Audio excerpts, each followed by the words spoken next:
Hey, dude. Yeah. What up? Guess what? We have an awesome week, but who is it? Ooh, today we have Insurance Sales Mastery with Tony Robbins, top $2 million producer, Neal Tricarico. Let's go. Do it. Welcome to the Insurance Dudes, a podcast for insurance agency owners, helping us to think of different ways to optimize our business and our lives.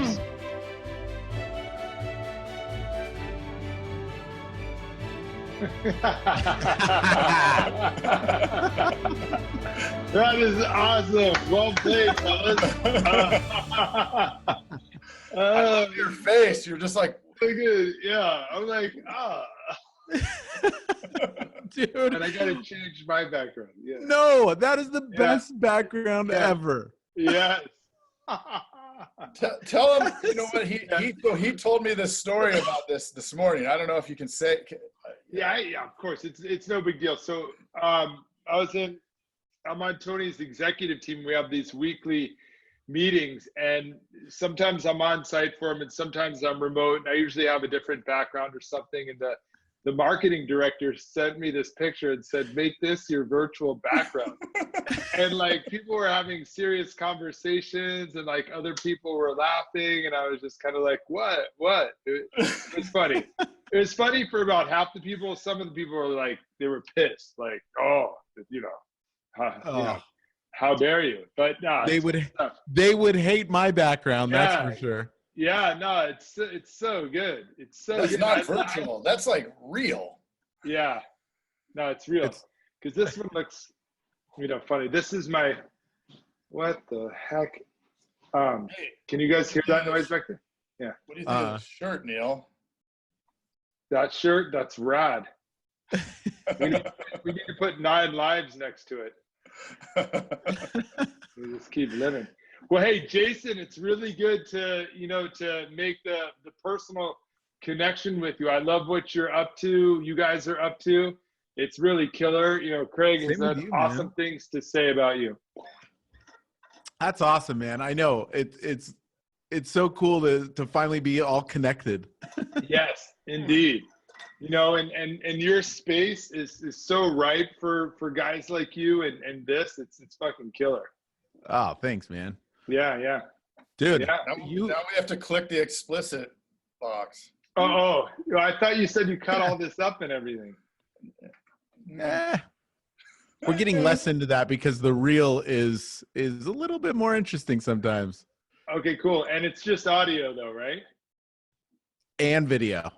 It doesn't matter. All right, well then I'll switch back. The background is for audio only. It is a picture of the ocean with a dolphin and a cow jumping out of the water, side by side, jumping above the water. Yeah. So what does that represent? Or I'm sure what were the people talking about this morning? Well, truthfully, I don't know. It started to get into a technology thing on Salesforce or CRM. And so I think all of us were moving towards multitasking. And said, throw this up and see if they pay attention. I have to move over a little bit so it looks right. So the cow, you don't want to block the cow. No, the cow's the best. I do love how you included everyone else in the glazing over with the technology when there's a possibility it might have just been you.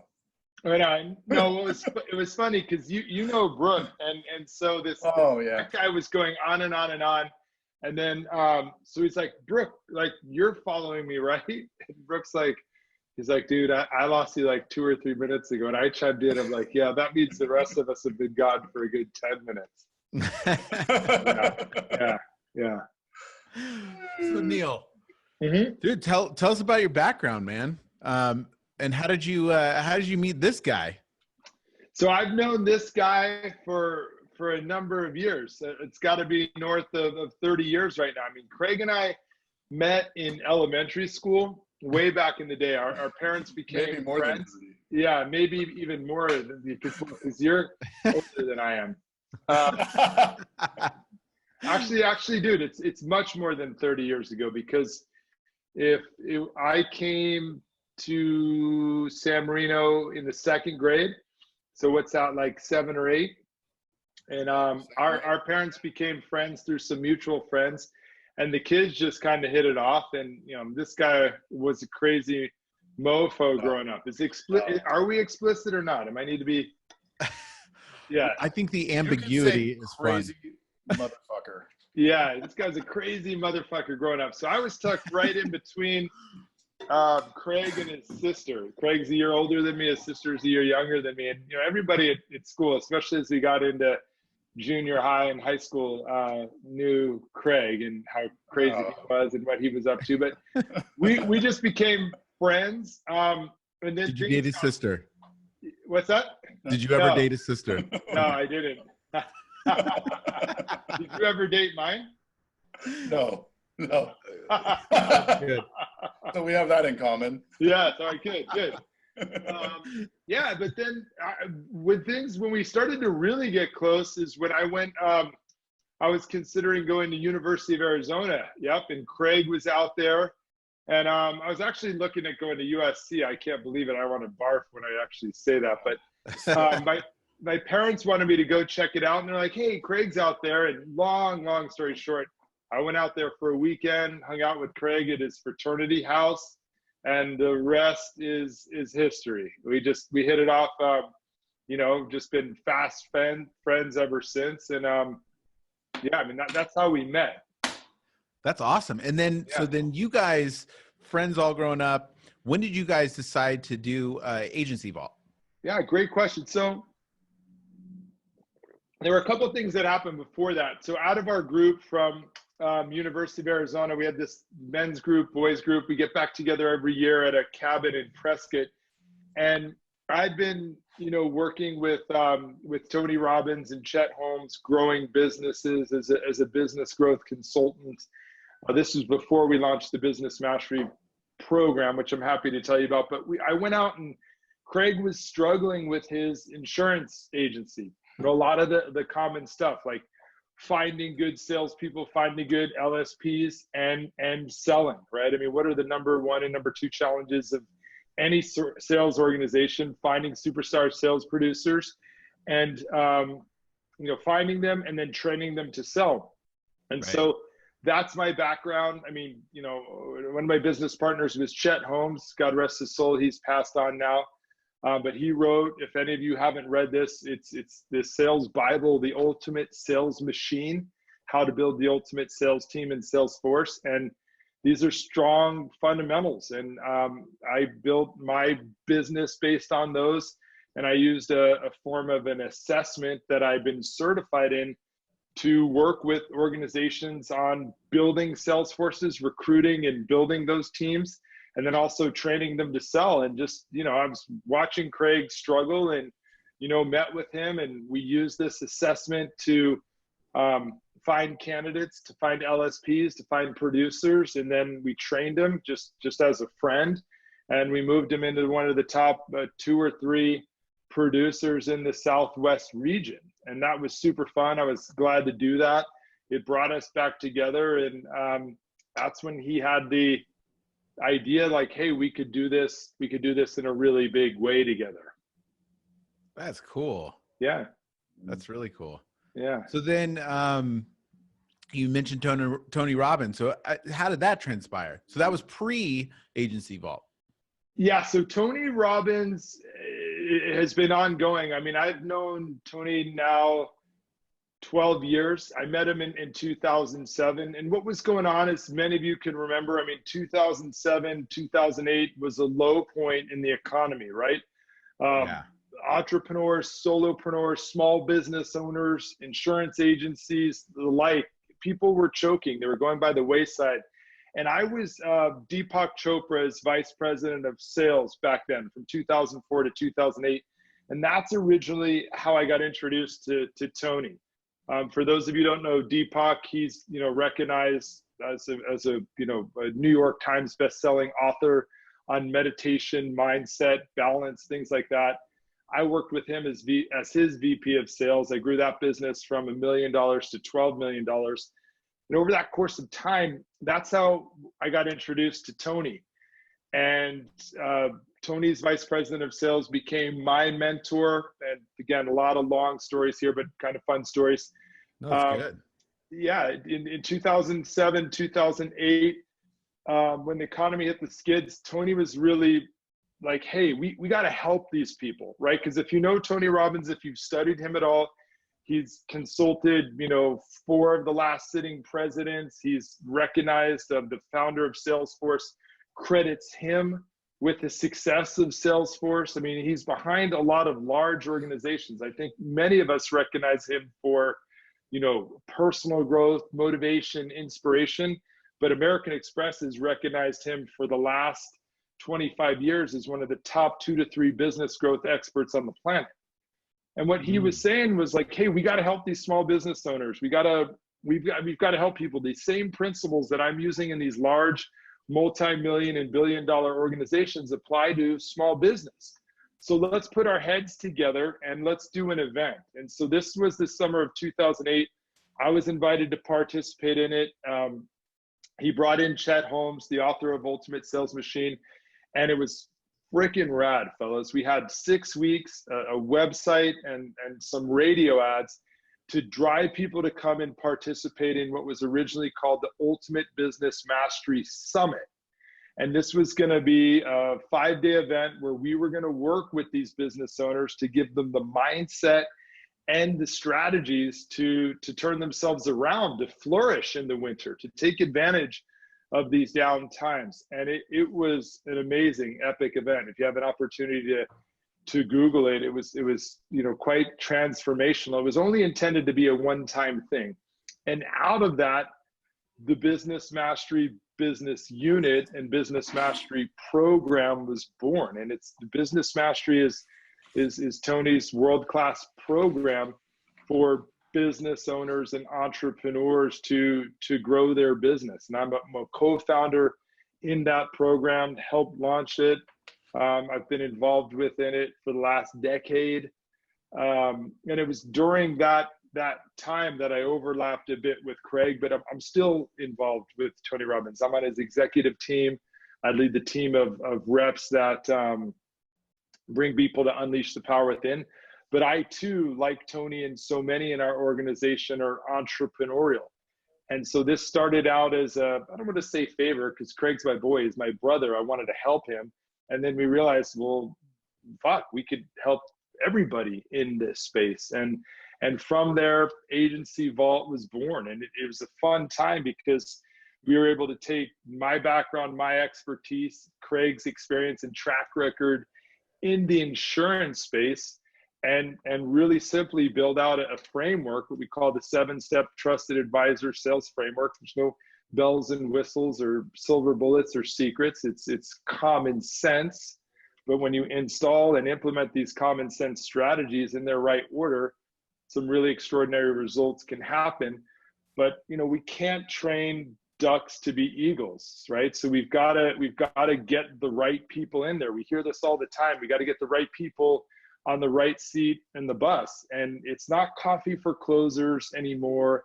It's not sales personalities. A disc or personality profile isn't acceptable anymore. I mean, our buyers are far too savvy for that now. So it's really about what attributes, what characteristics show up in any given sales environment. And as you know, in the Allstate environment, it's pretty darn unique. I mean, insurance has become a commodity, and the ability to find people who can shift prospects and clients to what really matters, the value, the protection of their family, is a unique skill. So we took the years and years of data that had been built up in sales organizations and the success we had with Craig and Allstate over 4 or 5 years, and built a particular instrument specific to this industry that every day, with the thousands of agents and LSPs that we have using it, those metrics are updating. So we have a real data-driven mechanism to see what attributes across these 7 forces generate results in this space. And then we can use that to hire against, not as a tool to understand somebody, but to literally determine whether or not and to what extent they're going to succeed in our environment. So I don't know, I'm kind of going on and on and on, but I mean, you tell me, is this where you want me to go? Yes. So the thought process is we assess them, we figure out, hey, honestly, how hard is this going to be to get them onboarded into our agency and to get them up and rocking kind of deal. Yeah. What's really cool about it is, if you look at it,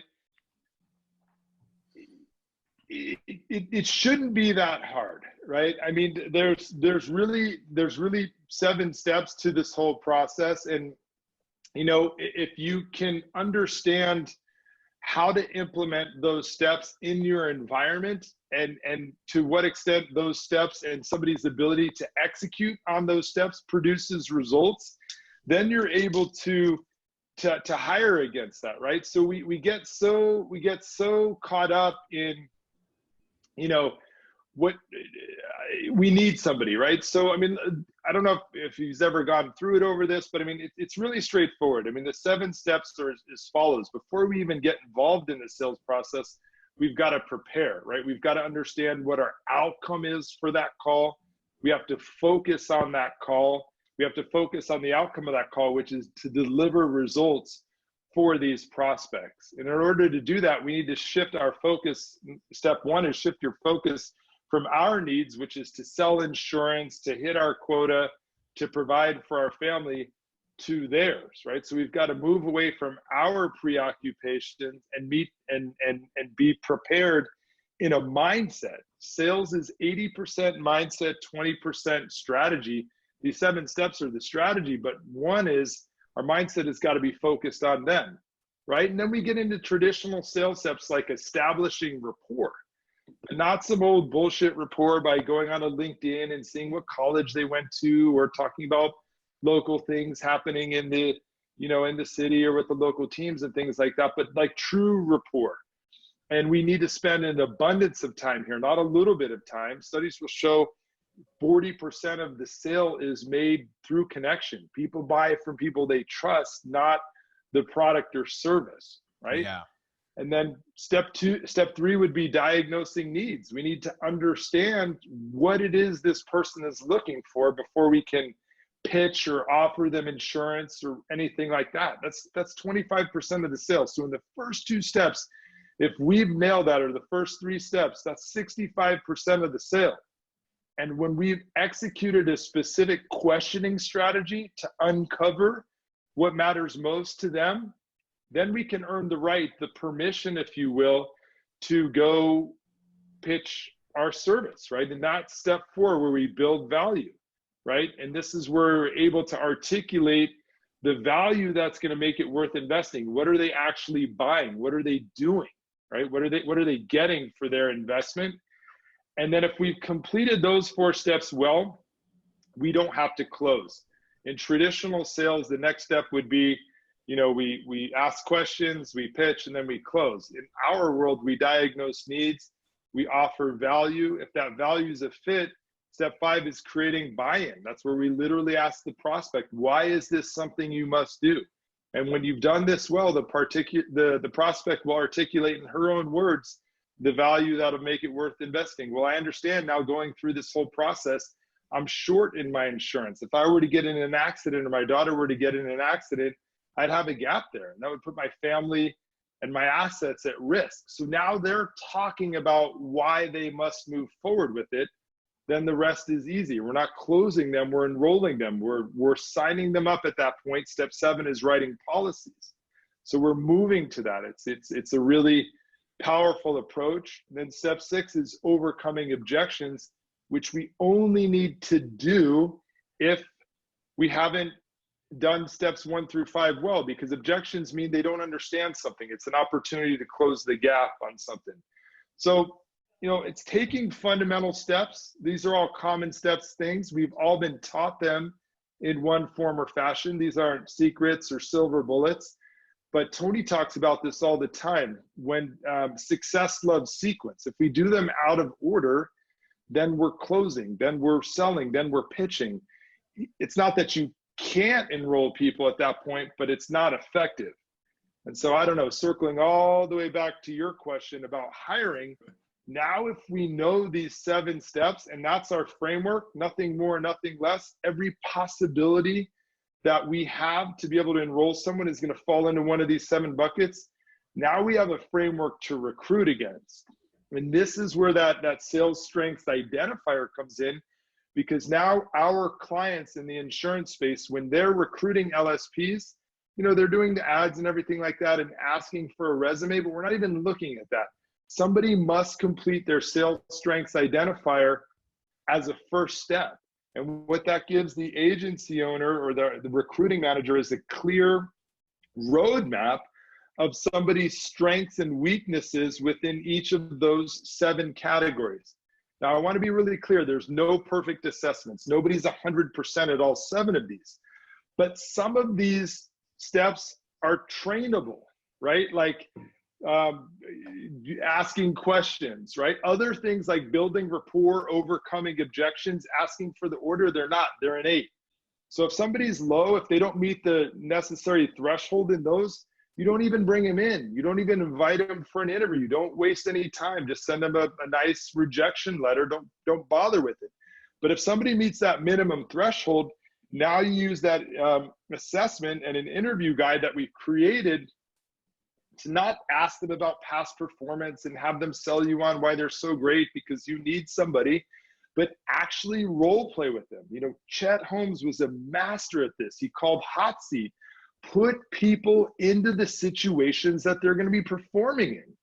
Why ask them some questions that you want them to answer correctly because you need them to come in and produce, and then they come in and they're afraid of the phone. You know, in 3 months and 30 or 40 grand later, you've wasted that money. Put them into those tough situations now. And the combination of the sales strengths identifier and the interview guys tells you exactly where to focus and what questions to ask. And you'll see them, the best of the best, they'll rise up, they'll step into that.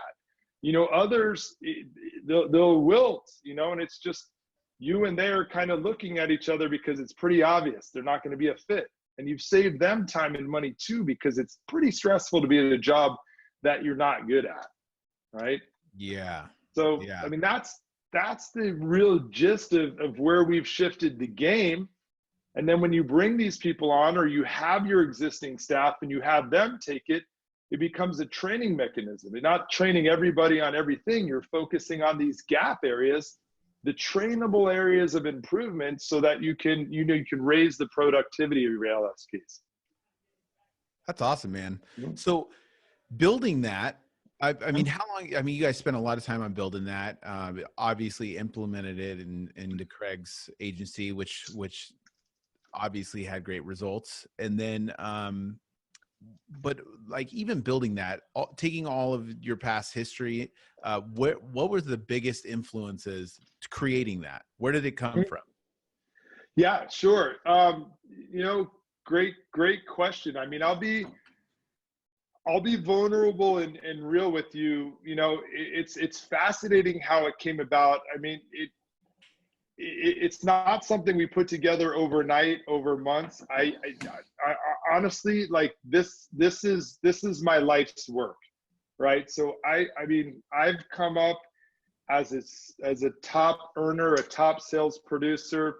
I don't say this to impress anybody. There is not a sales team or environment that I've been in that I haven't been number one, right? So and this is, you know, I've realized it as I've come to know Tony Robbins and study Tony Robbins and Chet Holmes. You know, I've been blessed with some talent, but I also see sales and business ownership as mastery, right? And when you're talking about a black belt, Chet Holmes used to talk about this all the time.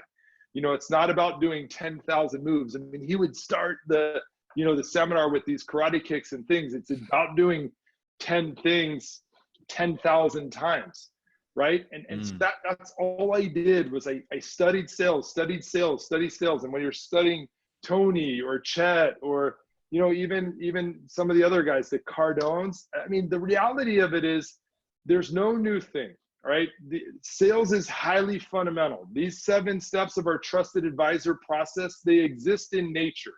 You can study them and you can say, oh, this guy says it this way, or this guy says it that way. Exactly, 100%. So what I found over the course of 24 years and millions and millions and millions of dollars of top production is it always comes down to those 7 things in that order, doing them time and time and time and time again. And the truth of the matter is the way this thing was born was I was just happy to be driving along and producing and just, feeling blessed to work with some of the best in the business. And Craig Pretzinger and another dear friend of mine kept telling me, hey man, you got to get this out. You got to get this out. You got to get this out. We can help more people, and I was, again, being just vulnerable and real on this with you guys. I was unsure of that. I was like, well, I don't know. Maybe it's just working for me.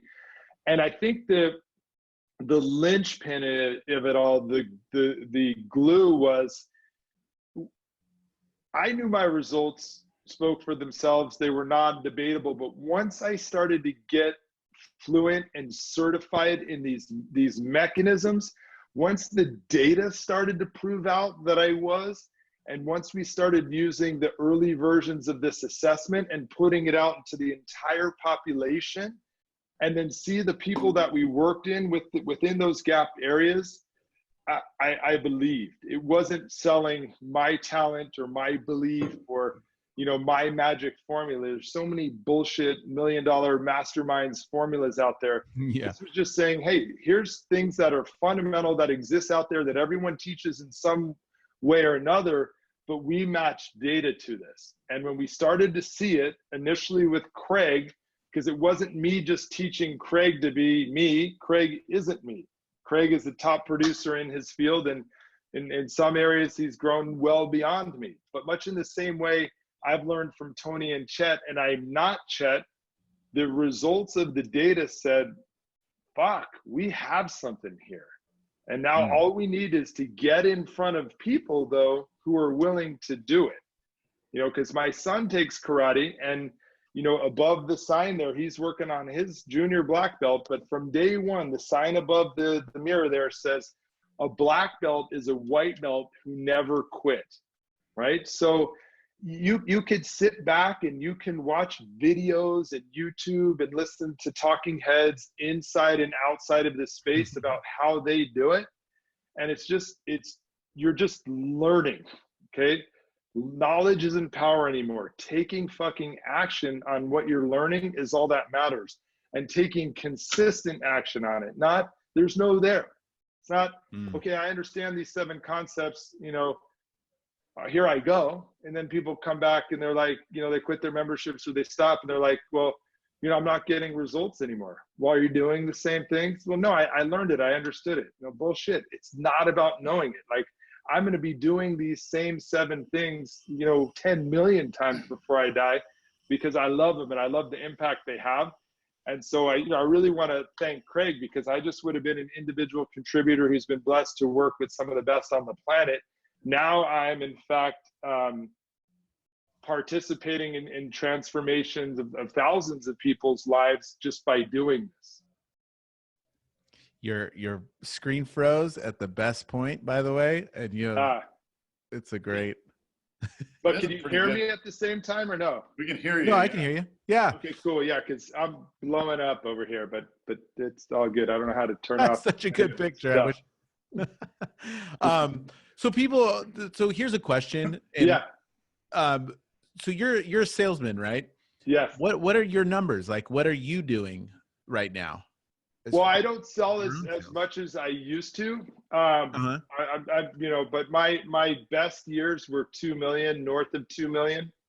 That's awesome. And what kept you going? Like, even beyond like what you guys have with Agency Vault, like mentally, the cream rises to the top. You're always number 1 in sales, but like honestly, what was the mindset behind that? Like what kept you driven?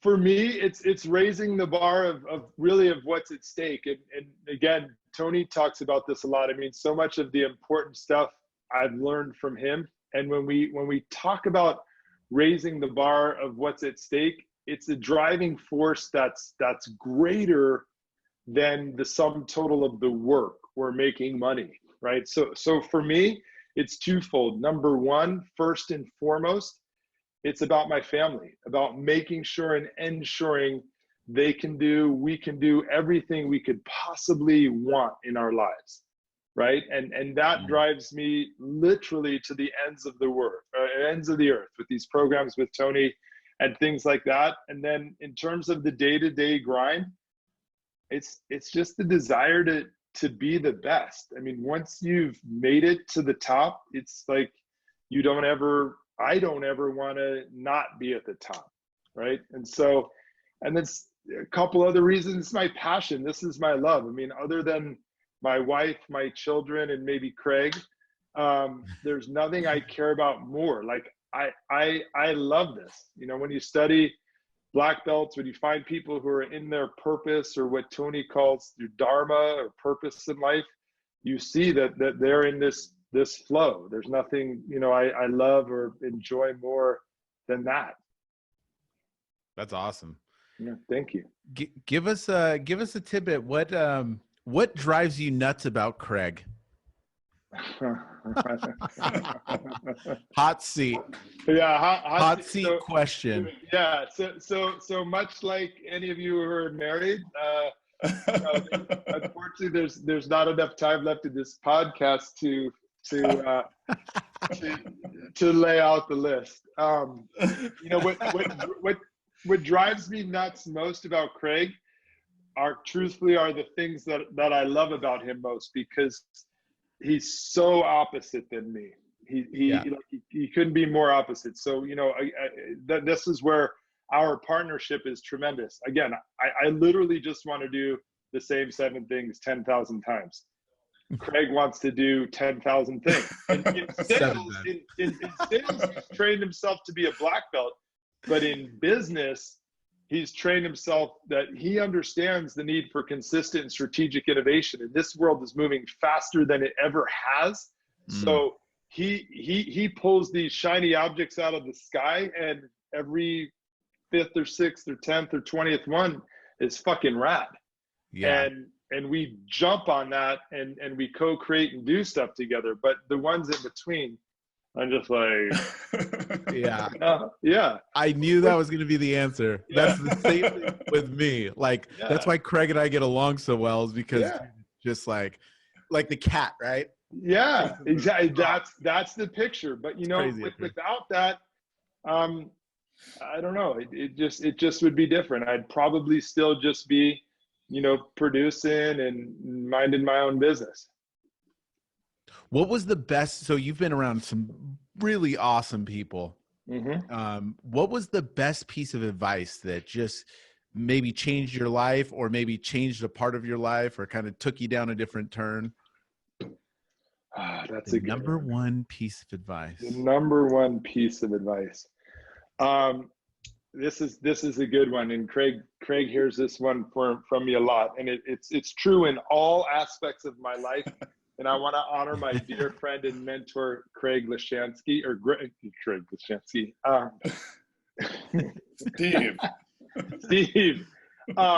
Steve Lashansky. You know which one I'm going to say, Craig?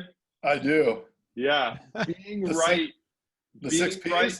No. Oh, no. Oh, I thought you were going to do 6 Ps. No, not 6 Ps. Right. 6 Ps is great. Proper planning does prevent piss poor performance. That's for sure. 6 Ps. We would have got that right. How do we plan? But I like that. From Steve Lashansky, it's this: being right is insufficient for being effective. Think about it, right? If we're right, when we're engaged in dialogue or debate, whether it's with our spouse, our business partner, a child, any point in life, once we're locked in consciously or unconsciously to being right, that automatically means the other person is wrong. And when they're wrong and we're right, that creates an entirely different dynamic, which is blocking us from getting to, you know, our ultimate outcome, which is to partner with someone in creating a solution, right? So once you can let go of being right, or when you're in an argument with your spouse or a significant other or business partner, and understand that truly what you're debating is right or wrong. And if it is right or wrong, then it's a matter of opinion and not fact. You know, we get into these debates because we make our opinions facts. then we've lost. We've got no shot. So if we could let go of being right, we've got a space that's created to be affected together. So that's a great question, Jason, because I've been blessed with a lot of good advice over the years. But if someone stuck that proverbial gun to my head, that would be it. Being right is insufficient for being effective. I like that. Yeah, it's so true, especially with the relationships. That's it, man. Like so many times we get in those arguments or something, and it's like after a while you're like, I don't care. Like I don't even know how we got here. If I would have just laid back, listened, who cares who cares who's right? Yeah. And if you can let go of that, then your psychology is coming from a different place of, it's possible maybe I'm wrong and maybe she's right, or again, letting go of being right creates the space for the possibility that we can co-create something together. So that's kind of like letting off of our ego a little bit, right? Mm-hmm. Absolutely. But ego is what kind of drives salespeople and drives us. So that's a weird balance thing. It is. Yeah. It is. And it's, it's easy to say and very hard to do. Yep. I'm far from a black belt at that. I'll tell you that. It's being cognizant of it and working on it. Like if we know that there is a problem, then we can work on a solution. But if we don't know, then we're screwed. Yeah. So Craig, you're so quiet. I just want to sit back and watch and listen to this. It's so interesting. I'm on the outside right now. It's good. Yeah. Okay, Craig, what is one thing that you know about Neal that's really funny? That you think I don't think I should say. I know right now he's not wearing underwear. That's true. That's true. I am wearing pants, though. I'm not naked.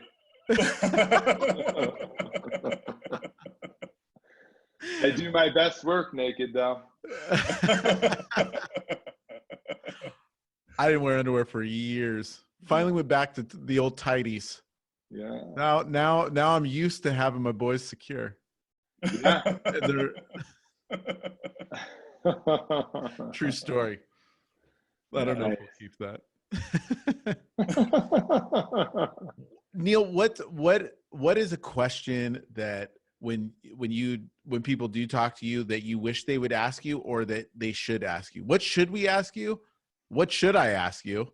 Or that's a great question, and maybe I hate answering a question with a question, but I mean, what do you think in terms of your listeners? Both knowing me or have studied my background a little bit, that would be most valuable for them. What are they looking for? What are they trying to figure out, solve for? I think that we all kind of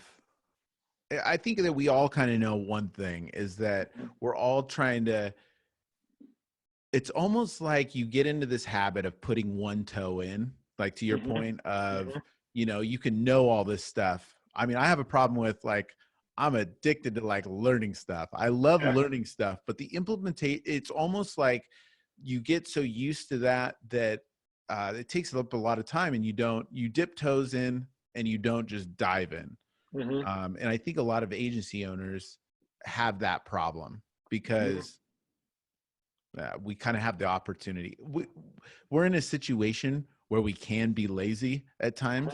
And because it does have that reoccurring revenue type part where if we were like loan officers or something, it's like we don't eat if we don't sell.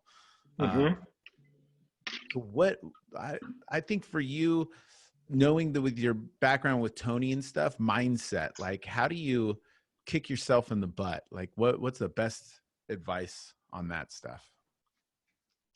So I think, this is a great one. I have it up here. I can't show it to you. Maybe I can if I take it down. Is this showing up? Not with that background. No. Yeah. Dude, I love that picture, by the way. He's the chief technology officer. Yeah, terrible. Nice. Ride the fucking wave. All right. So listen, I mean, mindset is not something we can keep or do or maintain. I mean, yes, can we learn some strategies and things to, you know, to get us to change our state, to move out of state and you know, elevate our game? You know, we can, but long term, is that sustainable?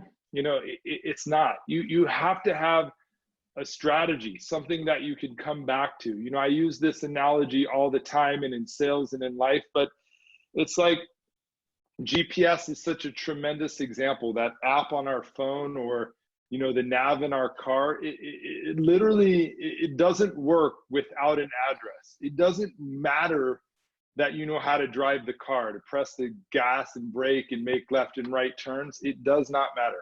But once you enter that address, it builds a strategy from the address, not from where you are, but from the address all the way back to where you are. And it maps it out, right? And yes, accidents, challenges, roadblocks come up. And what happens is it's going to build an alternate route, but not for the whole thing. It's not willing itself to get there. It's only willing itself and solving for an alternate route to the next milestone, right? So it's 80% psychology, 20% strategy. You know, you hear this all the time, but if you get in a car and go somewhere, you need to go somewhere with your kids or your significant other or somebody special to you, and you know the address and you don't know how to get there and you don't have a GPS, there's no amount of motivation, or I'm going to fire myself up and left, right, yeah, you're going to do this. You're never going to get there. So you have to have a framework, something that you can consistently come back to in times of struggle and strife, and say, all right, let me just take a step back. All I got to do is figure out this. And that's when, you know, motivating yourself, pumping yourself up. How can I solve for this thing? Because once I hit that thing, it's smooth sailing from there. Does that make sense? So totally. You know, yeah. And us, like Neal did a lot of work with me to elevate my sales game, and it came back to the fundamentals. And it was so interesting. Like I remember him saying, "Oh, now the grasshopper is teaching the master," or something. You know, we were joking, but he got in a funk where he wasn't selling as much back when he was selling more, when that was what he was, you know, his main role. And then I just would turn it on him and say, well, did you shift your focus? Did you, did you diagnose? Did you establish rapport? Did you diagnose needs? And we started going through it. He's like, holy crap, dude, I was thinking about having to pay this or do that and how I had to close them. And he takes it back to the fundamentals. And so and it doesn't matter where. I mean, we were just talking about this yesterday. My wife's been job interviewing, right? Because she's recruited, and we don't need to get into the details, but she said, how can you help me with some of the negotiation? And I did this, I gave her the same advice. Look, you need to shift your focus to him. You have to create rapport. You have to ask him what he wants. Like, I gave her the 7 steps to use in the interview to negotiate. And at the end, she called me, she goes, I got everything I asked for. He acted and said the things you said he would say. Like, I was like, whoo, it worked, you know, but what a monumental victory between, you know, for my relationship with her too. And I'm blessed that she's not going to ever listen to this, so I know I can talk about her. But, you know, it's just like, it doesn't just apply in Allstate at the Allstate agency. Like this same set of things works everywhere. Everywhere. Everywhere. It's so true. And I got a little bit off track. The reason I showed you Ride the Fucking Wave is here's what I know to be true. I know to be true in life and in business and nature is polarity. Plus and minus, black and white, dark and light, sun and moon. You know, I mean, that's just the way life works. And in most of my life, I wanted to push against it. I wanted to force myself against it. I wanted to impart my will. I wanted to drive and do whatever it took to get the outcome that I wanted. But sometimes in life, and not only sometimes, most often in life, when we let go, that's where the most growth happens. So Deepak taught me this many years ago, because we live so close to the ocean right out here. Is like, you know, if you're in that washing machine, right, that we've all been in, you, Jason, living in Newport Beach, you know, where you're getting tossed around and you're trying to swim for the surface, and you get there, but it's like you're hitting sand. You're turned upside down. No amount of will but as soon as you let go and just puff out, you float to the surface. So every time I go to the beach, I just lay on my back and I let those waves move me. That's why it's that example of it. I let those waves move me, because it's going to take me somewhere, you know. And if you've got to have something you can hold on to. So that's my mantra: ride the fucking wave. Like, mantras sound woo-woo and things like that, but mine is pretty strong. But that's what I need to do. Like, when you say when times get tough, or how do you shift your mindset and do this, for me, it's not forcing more or doing more or stepping into more, because those of you that know me, there's not more that I can step in or do or force. I've built myself into this guy that can do and take care of anything.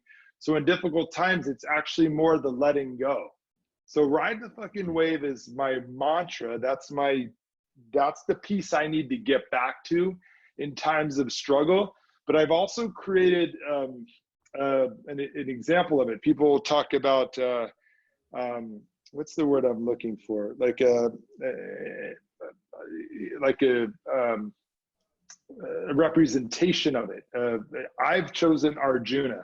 So those of you that study different deities or different things like that, Arjuna is known for the singleness of purpose. So if you Google Arjuna, if you look for images of Arjuna, you'll find somebody with a bow and arrow, and they're pulling that bow and arrow back. You've got an eye closed. You've got that focus on the target. I've got to hit that bullseye. Your singleness of purpose is on that outcome, on that target, on that finish line. But that arrow is not going to hit the target until you what? Let go. Let go. So you let go, right?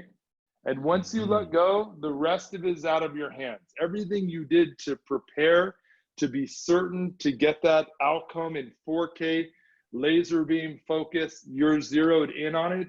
But me fucking squeezing it harder or holding on to it or any of that, forcing it, is actually not going to do it. So all you can do is everything that you have control over, and then the rest is going to happen based on letting go. And if it doesn't happen, you know what? It probably wasn't meant to be, and there's something better coming. And a lot of what I'm saying may sound cliche, but if you open your eyes and get present with it, you'll study it and see it. I'm not looking over my shoulder. I'm having some of the best times in my life.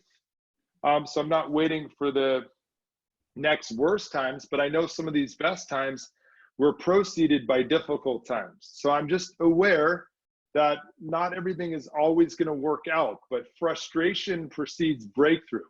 So if we get into a negative place where I can't believe this is happening to me, I expected it to happen this way, I thought it was going to happen this way, it should have happened this way, why do these things always happen to me? Why aren't I hitting my numbers? Why isn't my business profitable? When you get into those victim things, it attracts more of the victim things, as opposed to saying, what am I missing here? What's the learning? I'm really frustrated. I must be close.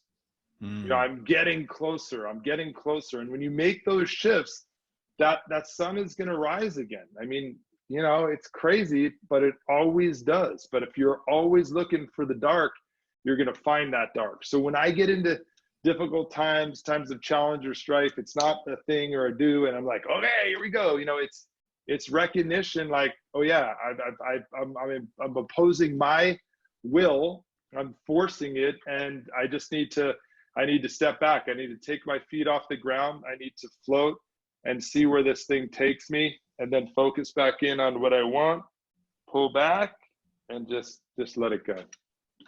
That's awesome advice. Yeah.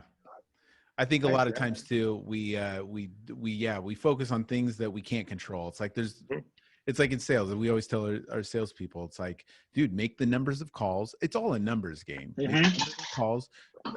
Make sure that the presentation is exactly, script or with that process. Make sure that only the stuff that you control. You can't control if they say yes or no or whatever. Or some days people are all about yeses. Some days they're not. Or some days we can't get a hold of people. And it's like, dude, just focus in. If you're doing what you can control 100%, that's it. And then let go. Yeah, it's so true. And in the all state space, it's hypercritical because the LSPs are focused on, we're always the most expensive. We're like, why can't we compete on price? Why? And they get themselves wrapped around the axle. They're here. Is it possible that there are people in the very same role across the nation that are producing better results than you? Do they have the same shingle on their door? So what's the difference? 80% of the difference is their mindset, how they're showing up for it. And the other 20% is, are they running a program? Are they running a GPS? Are they running something really simple and fundamental that they can keep coming back to? So when their mind gets scrambled, it's like, oh, wait a minute, I'm over here. I need to be here. That's awesome. It's just, yeah. That was a good 360 right there. Brought it all back around. Yeah. So is there anything else you want to say? I value your time. Thank you so much. I know we wanted to get you on here and you made it time for us. So thank you so much. I'm happy to. I mean, just a little bit of shout out. I'm bursting with joy because my little 9-year-old has won a leadership award that she's going to get at 4:30. So I am eager and excited to get out of here a little do it off the old block. She may even exceed her father, but I'm happy to do that. And, if there's anything I can do to support your I say viewership, your tribe, your people, I'd be happy to do that. Thanks so much, Neal. Really appreciate it. Yeah. So, Craig, I mean, what do you think? We can invite people to our coaching call, or we want to tell them what we're doing? Yeah, for sure. We have the coaching call that's part of the platform. It's included in the special that we have going right now, which is $199 a month. It includes everything, and the coaching call is on Tuesdays at 10 a.m. Pacific, which is 11 Mountain, noon Central. A lot of agents can't do this conversion, and 1 Eastern. Yeah, and here's what I'd like to say. Let's do this, Craig. Yeah. So definitely, we have the Agency Vault platform, which covers the training, which includes all of the the assessments, unlimited assessments, the program and system to walk your team through. But the thing where we're having the most impact here for 6, 7, 8 months now is the weekly, what Craig is referring to as the coaching call that I do and lead with him every week, where I'm working with agency owners. We're breaking down their businesses. We're breaking down their challenges. They have access to specific content, and it's a pretty juicy deal. Ultimately, this thing is going to be $400 or $500 a month. Right now, it's $200 a month as we're building this thing. It includes the system. It includes a 7-step framework, unlimited assessments. The easiest thing you can do, Craig, maybe we can make a special link available to them through the podcast, is to sign up. We have a full money back guarantee.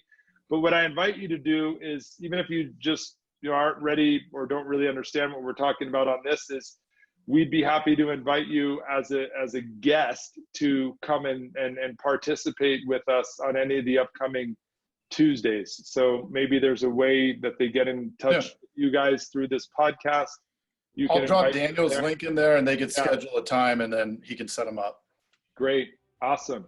Well, listen, awesome. I really appreciate, you guys doing what you're doing and the nod to bring me on. I hope that was valuable and helpful in some way for your listeners. Yeah, and you guys keep cranking. I enjoy seeing you there on iTunes. I can't believe my boy Craig Fritzinger is on iTunes. That's right. So give Belina a hug and congratulations from me. I will. Thanks, fellas. All right, brother. Appreciate you have guys. a good Take one. care. All right, you Thank too. you. All right, nice hanging with you, Jason. Good Later, hanging with you, man. Your Insurance Dudes podcast is sponsored by Agency Vault, an industry leader in agency coaching, hiring and retaining top talent, and sales training with the 7-step trusted advisor sales framework. Are you up for the challenge? For $99, you'll get 28 days of access and an opportunity to join our private platinum coaching group. For more information, navigate to www.agencyvault.com. Hey, thanks for checking out the Insurance Dudes. Hey, please subscribe. We got some really great stuff coming out.